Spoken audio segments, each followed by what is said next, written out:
بالنسبه لكلارنس روبين، اكثر الاسباب اللي كتؤدي لتقصف الشعر هو المشيط.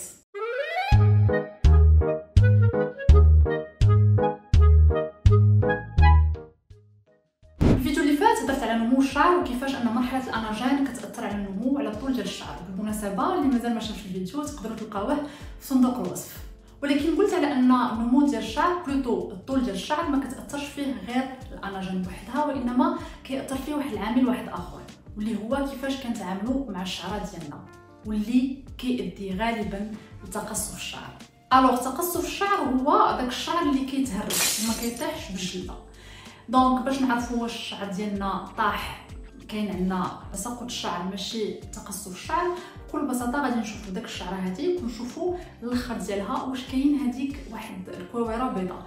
الا كانت سيتادير الشعر كيتساقط وطاح من الجلده، الا ما كانتش سيتادير الشعر ديالنا كيتقصف وكيتهرس. هذا التهراس كيأثر على الطول ديال الشعره، بحيث ان الشعره كتبقى تكبر وتهرس تكبر وتهرس وعمرها ما توصل لداك الطول اللي نورمالمون تقدر توصل ليه. هاي اذا شلتها انا بكسر. لا بتكسر، بدي اطول بس ما بتكسر هاي شينا ما بتكسر عادي.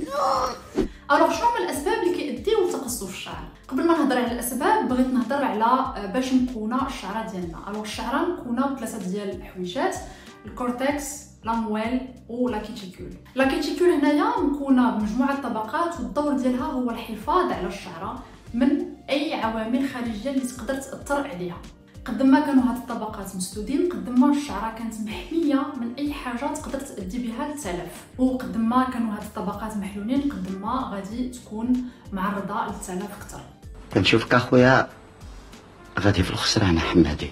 بالنسبه لكلارنس روبين، اكثر الاسباب اللي كتؤدي لتقصف الشعر هو المشيط. علاش؟ حيت المشيط ديال الشعر كيطلب واحد القوه، وهذه القوه كل ما زادت كل ما زاد الاحتمال ديال ان الشعر غادي يتهرس الا ما تمشطش بواحد الطريقه مناسبه. وهاب شويه عليا راك غادي تطيح لي دوك الزغبات اللي بقات في راسي، راه كنحس بيك غادي يتقلعوا من الجدر. هاد القوه كتكبر كل ما زاد الانحناء ديال الشعر، الطول ديالو والاحتكاك. بالنسبه للطول والانحناء كنظن باينين، ولكن بغيت نهضر شويه على الفريكشن اولا الاحتكاك. العمليه ديال الاحتكاك في الشعر مساله عاديه كاينه عند جميع انواع ديال الشعر. المشكل ما كاينش في عمليه ديال الاحتكاك، وانما في لي سورفاس اللي كيحتكوا كيفاش دايرين. جوج ديال لي سورفاس اللي كيحتكوا ليس اولا لوبريفي، فهنايا غادي يوقع الانزلاق. ولكن الا كان الاحتكاك في دي سورفاس اللي ماشي لوبريفي و لي كيتيكول كيكونوا خارجين، فهنا غالبا غادي يقدر يوقع تخبال.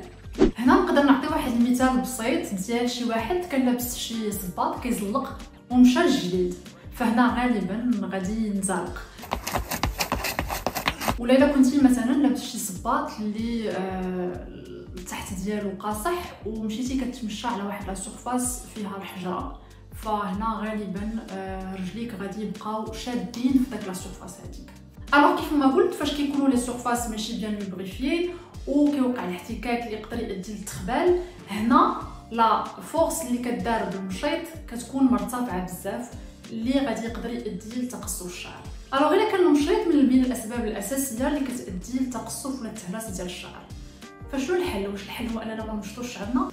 ايوا خلاص، الا كان غير بحال هاد الحلفه اللي ما لايقه والو، اش فيها ما يبقى في الخاطر.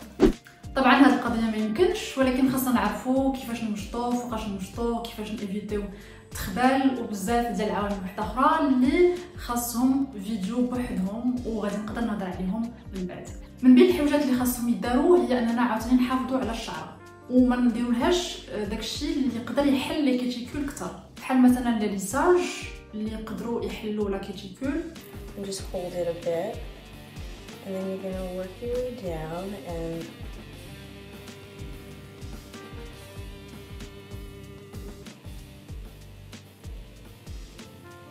oh my god. الصبايغ الصناعيه ولا درتوهم بحالي خاص ان انتروتيان سبيسيفيك اللي من بعد غادي نقدر نهضر عليه، ولكن طبعا من الاحسن انكم تيفيتيوهم. فاش نمشيو نعسو داك الدوران اللي كنبقاو نتقلبوا في وساده في الشعر كيؤدي الاحتكاك اكثر، وهنايا خاص انسجه معينه اللي كتحافظ على ولا كتساعد الشعر انه ما يبقاش يتخبل بداك الدوران.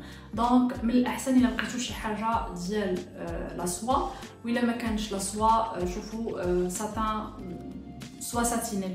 فاش تبغيو تنشفوا شعركم من الماء من الاحسن ديروا شي فوطه ميكروفيبر ولا ديروا شي تريكو ديال القطن اللي عندكم قديم مسحوا به. ايفيتيو الكلور حيت حتى هو كيدي لي كيتيكول باش يتحلوا اكثر. الاشعه ديال الشمس، ومن الاحسن ديروا دي برودوي اللي فيهم لا بروتيكسيون يو في. الحويجات باش كنشدوا شعرنا ولا باش كنجمعوه خاصهم حتى هما يكونوا بماده اولا بواحد النسيج اللي كيعاون ان الشعر ما كيبقاش يتخبل عليه. وطبعا الا كانت حاجه ديال لا سوا سينو سوا ساتيني ولا ليلاستيك بحال هذا.